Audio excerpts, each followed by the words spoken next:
اب زنا جو ہے اس کے لیے حضور نے جو کچھ فرمایا وہ سن لیجئے. عن ابن عباس قال ما رأيت شيئا اشبه باللمم مما قال ابو ہریرہ عن النبی صلی اللہ علیہ وسلم. حضور کی حدیث ہے ان اللہ كتب على ابن آدم حظه من الزنا ادرک ذلک لا محال. اللہ تعالیٰ نے ہر انسان کا زنا میں ایک حصہ لکھ دیا ہے جو اس کو پہنچ کر رہے گا. فزنا العین النظر، آنکھوں کا زنا ہے نامحرم عورت کو دیکھنا، یہ بھی زنا ہے. اگر زنا کو روکنا ہے تو یہاں پر بھی قدغن لگے گی.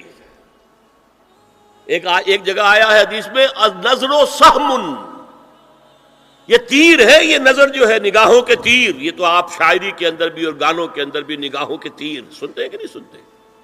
النظر سہم، یہ تیر ہے.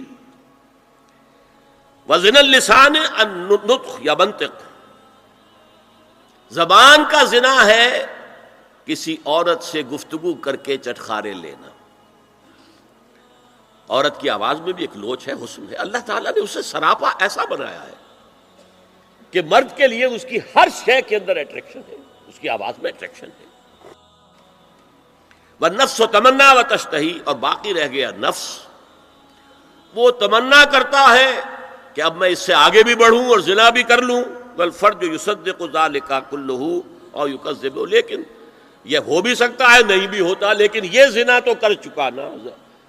کان کا زنا اس نے کر لیا، آنکھ کا زنا اس نے کر لیا، زبان کا زنا اس نے کر لیا. ایک کو زنا کی تعریف میں لایا. ایک اور روایت ہے جو مسلم میں ہے، عن ابی ہریرہ کتب علی ابن آدم نصیبہ من الزنا مدرک ذلک لا محالہ فالعینان زناہما النظر والاذنان زناہما الاستماع واللسان زناہما الکلام والید زناہا البطش والرجز زناہا الخطأ والقلب یہوی وتمنا.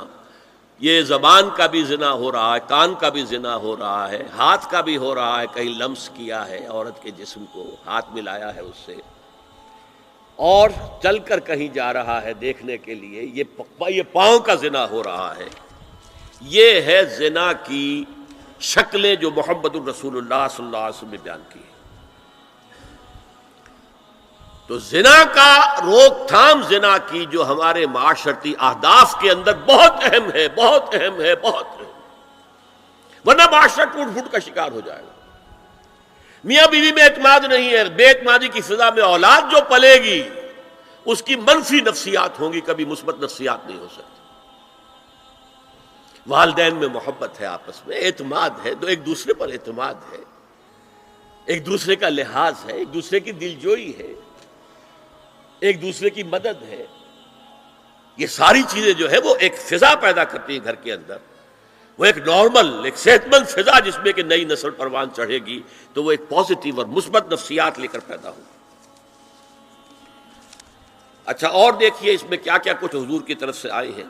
حضرت جابر ابن عبداللہ فرماتے ہیں من کان یؤمن باللہ والیوم الآخر فلا یخلون بامرأۃ لیس معها ذو محرم فإن ثالثہما الشیطان. رواہ احمد. دیکھو، جو شخص بھی اللہ پر اور یوم آخر پر ایمان رکھتا ہو وہ کبھی کسی اجنبی عورت کے ساتھ خلوت میں نہ رہے، ملاقات نہ کرے جس کے ساتھ کہ اس کا کوئی محرم شامل نہ ہو. کوئی عورت آئی ہے آپ سے مسئلہ پوچھنے کے لیے، اس کا باپ، اس کا بیٹا، اس کا بھائی، اس کا شوہر ساتھ ہونا چاہیے، اکیلے نہیں. اس لیے کہ ثالثہما الشیطان. جہاں یہ ایک مرد اور ایک عورت جو ایک دوسرے کے لیے نامحرم ہے، جب ملیں گے تیسرا وہاں شیطان موجود ہوگا. اسی طرح حضرت ابن عباس کی روایت ہے لا یخلون رجل بامرأۃ الا ومعها ذو محرم ولا تسافر المرأة الا مع ذی محرم.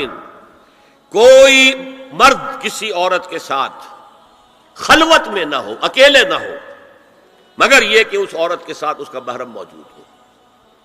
اور کوئی عورت سفر نہ کرے جب تک کہ اس کے ساتھ محرم موجود نہ ہو.